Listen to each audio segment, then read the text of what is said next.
고난 넘어 계속 이기는 길이란 제목으로 하나님 말씀 증거하도록 하겠습니다. 오늘 본문은 고대 중동 전쟁 이야기로부터 시작이 됩니다. 먼저 설명을 하면 1절에 시날이라는 말이 나오는데, 시날이라는 말하고 동의어가 메소포타미아입니다. 시날이란 뜻도 강 사이의 땅이란 뜻이고, 메소포타미아도 강 사이의 땅이다, 동의어입니다. 그러니까 티그리스, 유프라테스 강 사이의 땅, 바벨론, 지금의 이라크 지역을 말하는 거겠죠. 북쪽에 있는 4개국이 동맹을 했습니다. 중심이 그 엘람 왕 그돌라오멜, 그돌라오멜이 중요한 사람이에요. 이 사람을 중심으로 4개국 연합을 했습니다. 동맹을 했습니다. 이게 강한 사람들이고, 남쪽에 있는 5개국, 거기는 약한 사람들입니다. 약한 나라입니다. 지배를 당한 곳인데, 거기에 핵심은 5개국이지만 소돔이 중심이에요. 소돔 왕 베라. 그래서 여기는 지배를 좀 당하는 그런 쪽이었던 것 같습니다.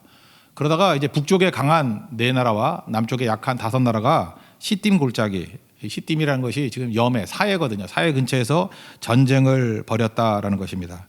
왜 전쟁을 했습니까? 남쪽 5개국이 힘이 없어서 이전까지는 조공을 바쳤어요. 그런데 조공 바칠 때까지는 평화가 있었거든요. 이제는 더 이상 못 참겠다라고 하면서 도전을 했습니다. 그러니까 자기들 뜻으로는 바로잡겠다라고 하는 얘기지만, 또 지배하고 있던 그 나라에 있어서는 배반이다, 이렇게 느꼈다라는 것입니다. 그래서 12년 동안 평화가 있었고 13년째 전쟁이 벌어지게 되었다, 이렇게 얘기를 하고 있습니다. 여러분, 평화라는 게 뭡니까? 평화는 힘의 균형이거든요. 그 지배하는 힘과 지배당하는 힘이 이렇게 균형을 이뤘을 때 평화라고 얘기를 합니다. 그러니까 평화라는 것은 참 허구죠. 한쪽만 깨져도, 지배 안 당하려고 그래도 평화는 깨져버리는 거고, 또 강한 자가 또 더 강해지거나 더 약해져도 평화는 다 깨져버리게 된다라는 것입니다. 하나님께서 쥐고 있을 때 평화가 있는 거지, 하나님께서 한쪽만 이렇게 붙드시는 걸 놔버려도 평화는 금방 깨지고 전쟁 상태에 놓이게 된다는 것입니다. 그래서 세상에 말하는 평화라는 것은 일시적이고 제한적이고, 또 어찌 보면은 영원한 것이 아니라는 것입니다. 그런 상황이 벌어지게 되었다라는 거예요. 근데 저항하던 5개국이 이제 전쟁을 벌이다가 결국은 패배했습니다. 패배했는데 결국은 소돔, 남쪽에 있는 소돔과 고모라 그 5개국이 모든 재물과 양식을 다 빼앗겼다, 이렇게 얘기를 합니다.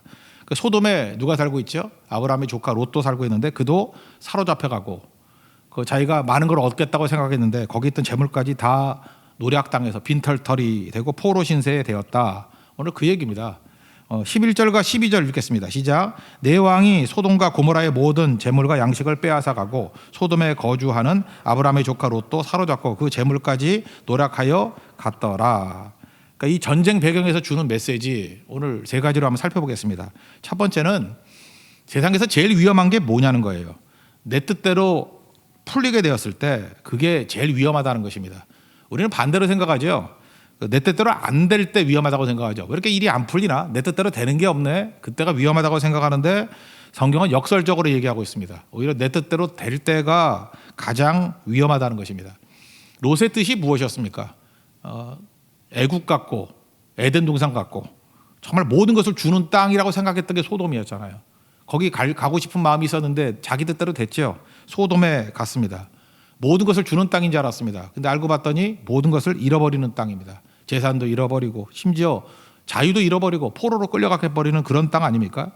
우리가 마찬가지라는 거예요. 우리도 인생을 살면서 내 뜻대로 되기를 원합니다. 심지어 내 뜻대로 되기 위해서 기도도 해요. 내 뜻을 이루어 달라고 하나님의 이름으로 간구합니다. 그죠? 근데 자기 답만큼 위험한 게 없다라는 거예요. 여러분, 인생에서 망하는 길이 딱 그거예요. 내 답 가지고만 살면 망해요. 내 뜻대로만 다 되면은 우리는 무너질 수밖에 없다는 것입니다. 세상에서 제일 위험한 건 뭐냐? 자기 뜻대로 되는 게 위험하다는 거예요. 우리 앞에 있는 아브라함 한번 생각해보세요. 12장에서 아브라함이 기근을 당했습니다. 자기 뜻이 뭐예요? 자기 답이 뭐예요? 애굽으로 내려가서 기근을 면하는 거죠. 가장 위험했죠. 뜻대로 됐죠. 가장 위험했어요. 아내 빼앗길 뻔했고 자기 죽을 뻔했습니다. 결국 내 뜻대로 되는 것만큼 위험한 게 없다라는 거예요. 요나서를 보십시오. 요나의 뜻이 뭐예요? 하나님께서 니느웨로 가서 말씀을 증거하라 그랬더니 싫다. 난 다시스로 가겠다. 요나서 1장 3절 보니까 요나가 여호와의 얼굴을 피하여서 도망을 쳤습니다. 그래서 요빠, 지금의 텔아비브, 그 항구로 갔다가 요빠로 갔더니 마침 다시스로 가는 배가 있더라. 일이 너무 잘 풀리죠. 내 뜻대로 되죠. 다시스로 가려고 그랬더니 기다릴 것도 없어요. 마침 거기 다시스로 가는 배가 기다리고 있더라. 요나서 2장에 뭐가 있죠? 물고기 뱃속에서 죽다 살았죠. 하나님께 돕지 않았으면 죽었잖아요. 죽다 살았잖아요. 그러니까 세상에서 제일 위험한 일이 무엇입니까? 내 뜻대로 되는 거예요. 내 생각대로 풀리기 시작할 때 사실은 물고기 뱃속 아니면 포로로 끌려가서 죽기 직전 아니면 아내 빼앗기고 죽기 직전 뭐 이런 상황이 벌어지게 된다라는 것입니다. 빌리그레함 목사님께서 돌아가시기 직전에 그 말년에 한 5년, 한 10년 그때 그런 말씀을 많이 하시더라고요. 자기가 평생 전도하고 다녔대요. 그래서 전 세계에 뭐 600만 명 넘는 사람들에게 말씀을 증거하고 뭐 영혼 구원했다 뭐 이런 얘기를 하는 걸 들어봤습니다. 그래서 제가 마지막 힘이 남아 있을 때 뭘 할 거냐? 교회 안에 있는 불신자를 위해서 뛰고 싶다 그런 얘기를 하더라고요. 교회 안에 불신자 무슨 뜻입니까? 교회 안에 진짜 복음이 필요한 사람이 많다는 거예요. 복음이 무엇입니까? 말씀이 뭐예요? 생명줄 붙들고 예수님이랑 생명줄 붙들고 말씀 따라 사는 게 복음 아니에요? 그게 믿음 아니에요? 근데 교회 안에서도 실제로는 말씀 따라 사는 게 아니라 내 뜻 따라 사는 사람이 더 많다라는 거예요. 그게 교회 안에 있는 불신자들. 그들에게 복음을 증거해서 말씀 따라 살고 예수 따라 살기를 원하는 그런 모습으로 변화되기를 원한다 그런 얘기를 했습니다. 우리 얘기를 하는 거예요. 사실은 우리가 믿는다고 하면서도 내 뜻대로 될 때 그것만큼 위험한 건 없다라는 것입니다. 세상은 우리에게 비전을 줍니다. 사실은 내 뜻이라는 게 세상이 제시하는 거 따라가는 거거든요. 세상은 뭐라 그러죠? 야, 뭐하러 교회 다니냐? 뭐하러 신앙생활 하느냐? 세상이 더 만족이 있고 더 기쁨이 있고 더 재미가 있고 더 성공을 준다. 그거 아니에요? 지금도 예배 안 드리고 뭐 딴짓 하는 사람들 보면 그게 더 만족이 있고 기쁨이 있고 재미가 있고 성공한다는 거 아니에요? 공부도 잘하고 뭐 돈도 많이 벌고 떵떵거리고 산다. 그래서 뭐 다 떠나는 거 아니에요? 그게 보면 가짜라는 것입니다. 우리 마음을 다 흔들어 놓는다는 거예요. 고린도서 4장 4절을 보니까 이 세상 신이 있는데 사탄이죠. 우리 마음을 혼미케 하는 신이 있대요. 혼미케 해가지고 세상 소리가 맞는지 알고 따라가는 인생. 그래서 위험해진다는 것입니다. 다시 명심하십시오. 롯을 보면서 알 수 있죠. 내 뜻대로 되는 것만큼 위험한 게 없다라는 거예요. 그러므로 어떻게 살아야 되겠습니까? 말씀 따라 사는 인생이 돼야 된다는 것입니다. 겟세마네 동산에서 예수님의 기도가 우리의 기도가 돼야 돼요. 그죠? 뭐 예수님도 이렇게 힘들었잖아요. 십자가 지는 게. 그러나 내 원대로 마옵시고 나다이. 그죠? 그리고 아버지의 원대로 되기를 원합니다. 버크라이스트. 그 예수님 되기를 원합니다. 그게 제일 안전하다라는 것입니다. 우리 찬송가 380절 보니까 주의 사랑 줄로서 옛날 표현이 더 좋은 것 같아요. 사랑의 줄로 나를 굳게 잡아 매소서. 그러니까 내 뜻대로 사는 게 아니죠. 주의 사랑의 줄로 굳게 나를 메어달라고. 그러니까 말씀으로 나를 이끌어달라. 그게 제일 안전한 길이라는 것입니다. 오늘도 내 뜻대로 사는 것이 아니라 말씀 따라 살아갈 수 있는 순종하는 우리 하나님의 거룩한 종 되기를 축원합니다. 그 다음에 두 번째 내용은 뭐냐? 우리가 순종할 때 믿음의 기적을 맛볼 수 있다라는 것입니다. 13절부터 16절까지 보니까 거기서 포로로 끌려갈 때 도망친 사람이 있었는가 봐요. 그가 아브라함에게 와가지고 알려줍니다. 이게 다 잡혀갔다. 특별히 조카 롯이 잡혀갔다. 그때 아브라함이 어떤 생각을 하죠? 내가 도와주리라, 구출해내겠다. 뭐 이런 결정을 내립니다. 사실 그 앞장 13장까지만 보면은 아브라함이 롯에 대한 생각이 어떤 생각이었겠어요? 이게 뭐 삼촌인데 삼촌한테 먼저 고르라 그러지도 않고 그저 이기적으로 자기 좋은데 먼저 골라가지고 가버리고 좀 허탈했죠. 그래서 약간 얄밉기도 하고 또 우리가 볼 때 꼴 좋다 그런 생각이 들지 않아요? 네 원한 대로 가다가 꼴 좋다. 너는 한번 쓴맛을 봐야 돼. 우리 한국문화 가운데 참 위험한 말이 있는데 혼내준다. 이 혼이 나간다는 건 뭐예요? 그 정신을 잃었다 그런 얘기잖아요. 그러니까 여러분 그냥 사랑해 주세요. 잠깐 혼내주려고 그러지 말고 혼이 나가면 어떡할 거예요, 그죠? 큰일 나지. 그러니까 이런 마음을 가질 건데 그렇게 갖지 않더라는 거예요. 아브라함의 자세, 우리 자세가 돼야 될 건데 이웃을 향해서 특별히 좀 얄미운 이웃, 뭐 심지어 어떤 때 원수나 대적 같은 이웃이 있다 할지라도 첫째 사사로운 감정으로 결정하지 않았습니다. 감정으로 살면 무너집니다. 말씀으로 살아야 되죠. 감정으로 살지 않아요. 나다이죠. 나를 죽이는 거. 감정으로 결정하지 않았다. 또 하나는 나 자신의 유불리를 따져서 결정하지 않았어요. 이것도 나다이죠. 나를 부정하는 거. 그리고 이게 해야 할 일인가 아닌 일인가 하나님의 뜻인가 아닌가 하나님 중심으로 생각했죠. 그러니까 나다의 버크라이스트예요. 이웃을 향해서도 똑같은 기준을 가지고 판단했다는 것입니다. 이게 하나님의 뜻이 무엇인가 건지는 거죠. 그게 바로 믿음의 길이라는 것입니다. 계산적이지 않았다라는 거예요. 우리 인생을 살아갈 때 어떤 결정을 내릴 때 이웃에 대한 결정을 내릴 때 이게 내 감정적으로 호불호가 있나 또 내게 어떤 유리와 불리야 유불리가 있나 이런 거 따지면 안 되는 거고요. 이게 해야 될 일인가 아닌가 하나님의 뜻인가 아닌가 그것을 묻고 움직이는 게 너무 중요하다는 것입니다. 그래서 즉각적으로 생각이 돼. 하나님의 뜻이라 그러고 하나님이 해야 될 일이라 그러면 즉각 순종하는 거예요. 우리 성도들도 이렇게 제가 양육하다 보면은 특징들이 있는데 이 분명히 하나님의 뜻이에요. 그리고 하나님 말씀이에요. 그런데 빨리 순종 안 하고 이거 시간을 끄는 경우가 있어요. 그럴 때 마귀가 굉장히 시험하고 또 넘어질 때가 되게 많이 있습니다. 지금은 이게 소천하신 하영주 목사님 계시지 않습니까? 그때 제가 얘기를 나누면서 그런 얘기를 하더라고요. 거기 평신도 선교사를 되게 많이 보내고 실제로는 뭐 나중에 풀타임으로 사역하는 분도 많이 있었습니다. 목사님이 그런 말씀 하시더라고요. 선교사 가겠다고 헌신하잖아요. 이렇게 뭐 부부가 헌신하거나 이렇게 헌신하잖아요. 헌신하고 난 다음에 1년 안에 가지 않으면 못 가더라는 거예요. 뭐 이렇게 잠깐만 준비한다 그러고 뭐 어학도 준비하고 그 나라도 준비하고 그 준비를 잘하면 좋지만 가서 준비해야지. 약간 여기서 준비하면요. 그 나라에 대해서 알게 되잖아요. 그리고 또 많이 공부하게 되잖아요. 알면 알수록 못 갈 상황이 된다는 거예요. 두려워서 못 간다는 거예요. 우리가 뭐 알고 갑니까? 믿고 가는 거지. 그래서 선교 헌신하고 난 다음에는 즉각 가야 된다는 거예요. 1년 안에 가야지 선교사 가는 거지.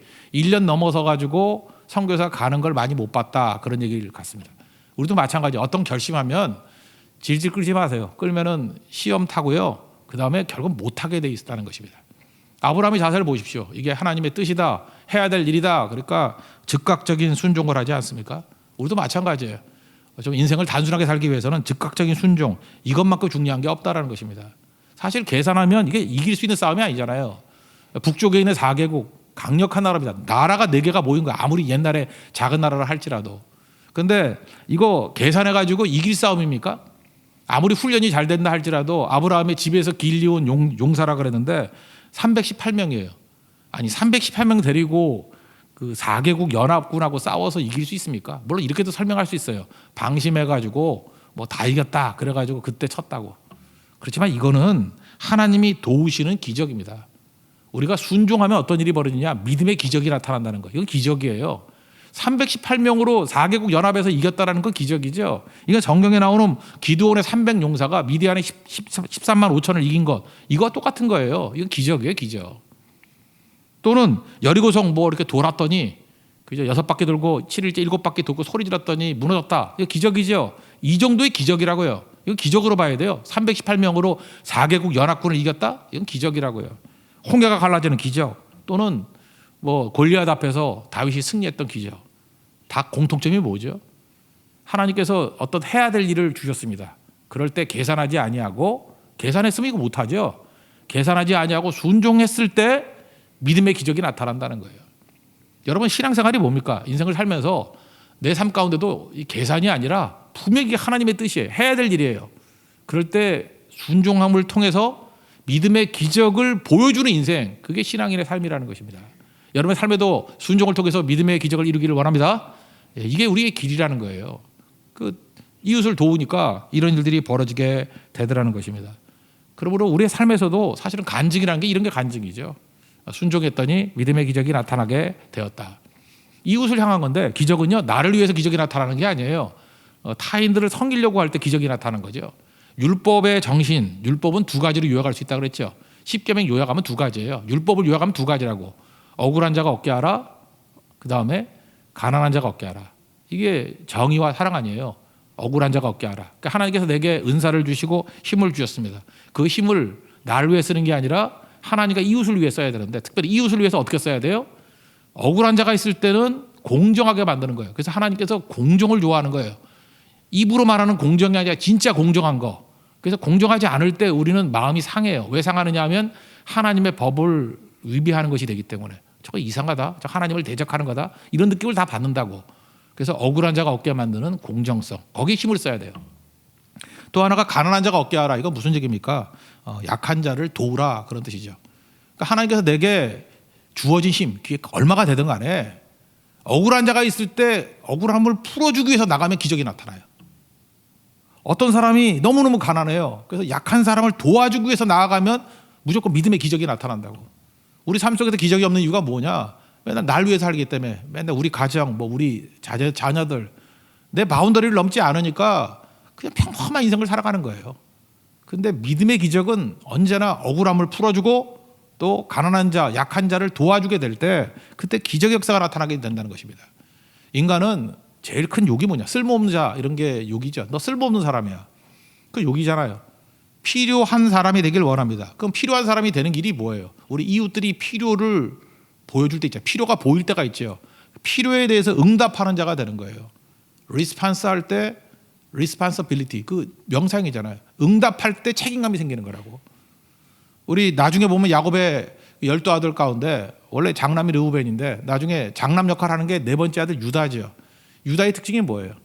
가족이 어려움들이 생기거나 필요, 이 니드가 생겼을 때 항상 선봉에 서서 응답했다고요. 책임감이 있었어요. 리스판스 했어요. 그 리스판서빌리티가 생기니까 나중에 장남으로 서잖아요.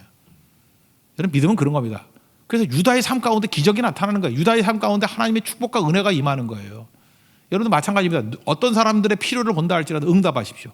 필요에 대해서 응답하면 반드시 믿음의 기적을 맛보게 된다는 것입니다. 믿음은 이성과 이런 상식 그런 거 아니에요. 모험입니다. 사실은 이건 무모성이에요. 무모함이에요. 무모함. 하나님을 믿기 때문에.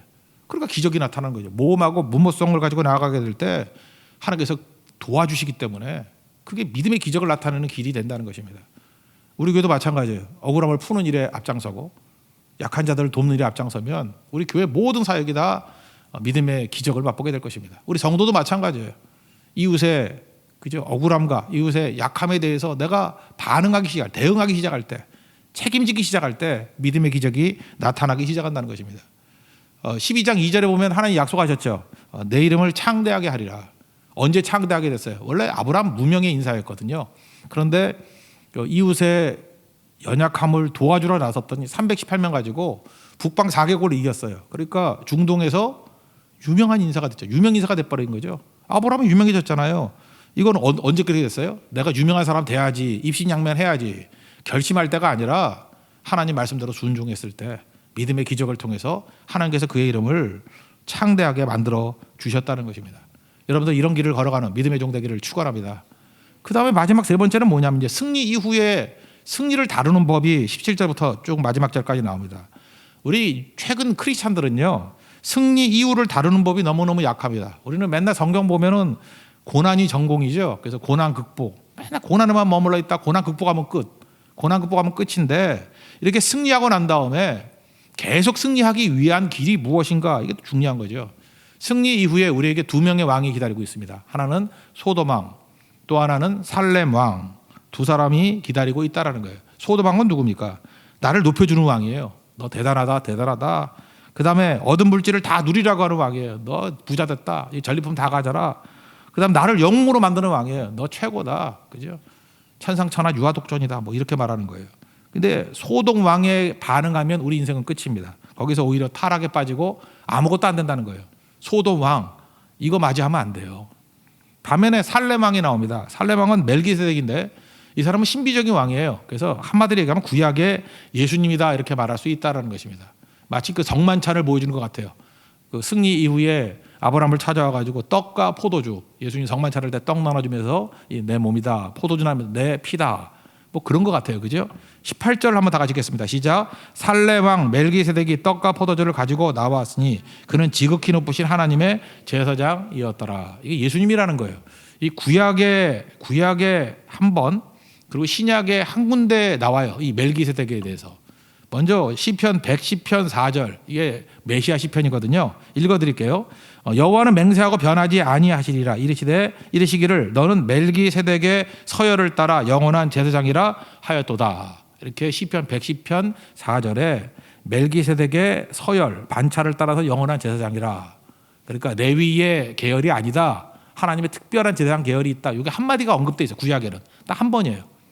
그리고 신약에 오면은 히브리서 6장 20절 제 마지막 절과 연결돼 있죠. 7장 4절까지 이렇게 쭉 연결이 되어 있는데 6장 20절 보면은 그리로 앞서가신 예수께서 멜기세덱의 반차를 따라 영원히 대제사장이 되어 우리를 위하여 들어가셨느니라. 이 얘기는 아까 시편 110편 4절의 얘기를 인용한 것 같고 7장 1절부터 보면은 이 멜기세덱은 살렘 왕이요 지극히 높으신 하나님의 제사장이라. 여러 왕을 쳐서 죽이고 돌아오는 아브라함을 만나 복을 빈 자라. 아브라함이 모든 것의 10분의 1을 그에게 나누어 주니라. 그 이름을 해석하면 먼저는 의의 왕이요 그 다음은 살렘 왕이니 곧 평강의 왕이요 아버지도 없고 어머니도 없고 족보도 없고 시작한 날도 없고 생명의 끝도 없어 하나님의 아들과 닮아서 항상 제사장으로 있느니라. 이 사람이 얼마나 높은가를 생각해보라. 조상 아브라함도 노략물 중 10분의 1을 그에게 주었느니라. 이 멜기세덱이 누구예요? 살레방 멜기세덱이 누구예요? 인간 이상의 존재다, 그런 얘기죠. 하나님이란 거예요. 하나님. 다시 말해서 구약에 나타난 예수님이라는 것입니다. 그러니까 요약하면 뭐예요? 우리가 승리하고 난 다음에는 두 왕이 기다리고 있어요. 하나는 소돔 왕, 너 대단해 하면서 내 자존심과 내 자아를 막 드높여주는 왕이 있어요. 또 하나는 예수님이 기다리고 계신다는 거예요. 살렘 왕 멜기세덱이. 이분 앞에 우리가 할 일이 뭐죠? 엎드려 경배하고, 그 다음에 이겼지만 또 필요한 게 뭐예요? 우리에게 축복해 주셔요. 받아야 된다고요. 축복을 받아야 되고, 그 다음에 우리는 다시 돌려드리는 거. 이 순환이 이루어지게 돼야 된다는 것입니다.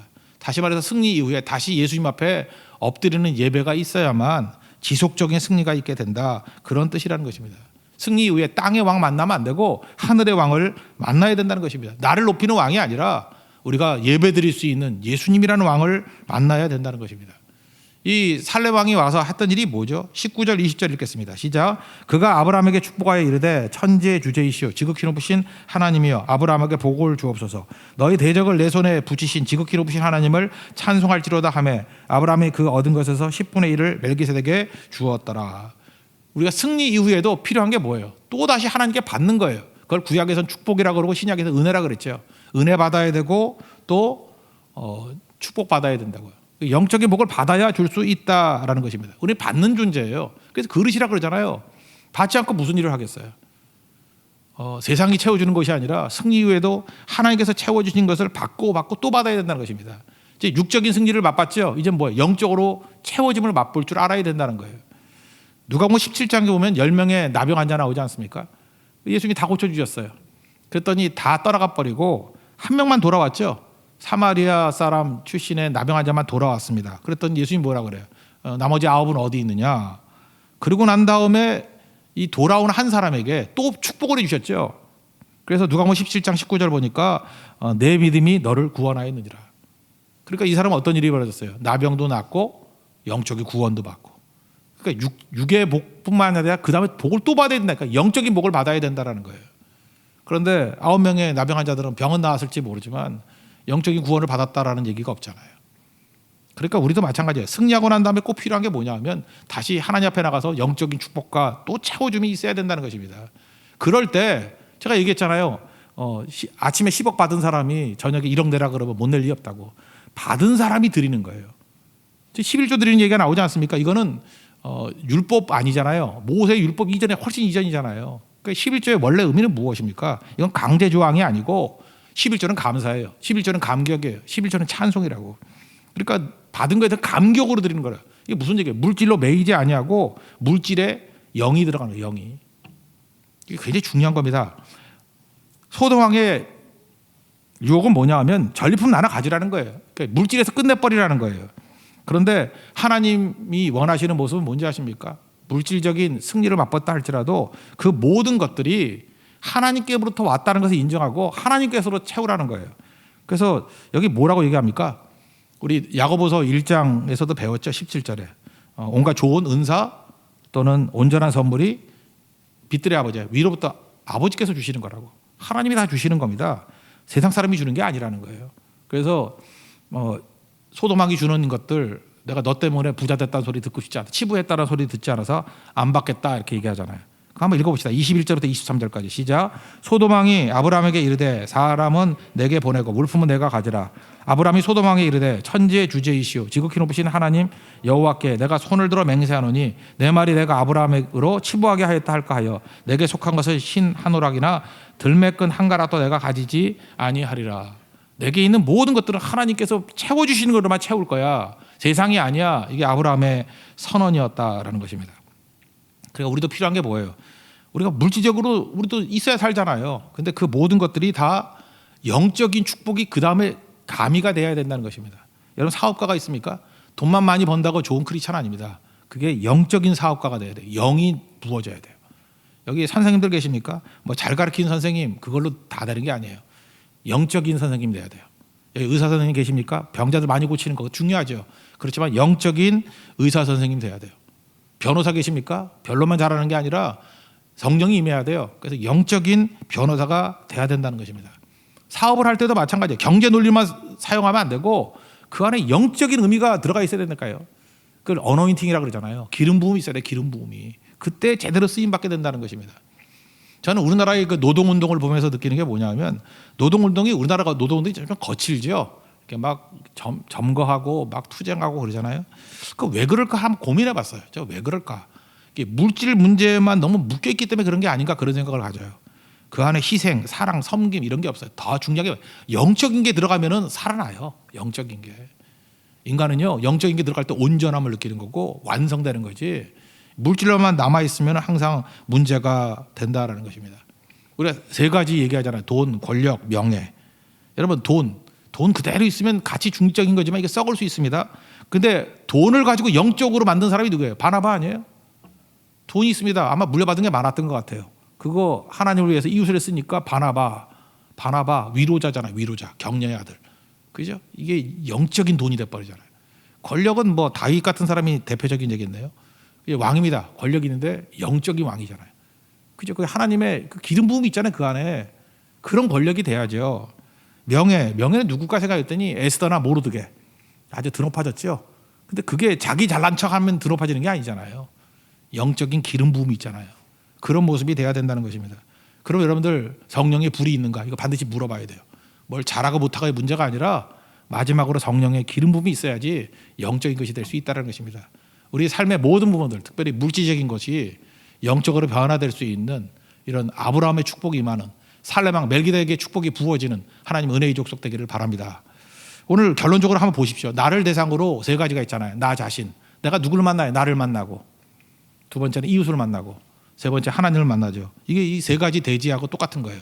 나를 만날 때 내 뜻대로 되는 게 제일 위험하다 그랬죠. 나를 만날 때 어떻게 해야 돼요? 나는 죽어야 돼요. 나를 버려야 돼요. NIBC. Not I but Christ. 그리고 말씀 따라가야 된다고. 내가 죽을수록 열매 많이 맺거든요. 요한복음 12장 24절. 한 알에 미리 땅에 떨어져 죽지 않으면 한 알 그대로 있고 죽으면 많은 열매를 맺느니라.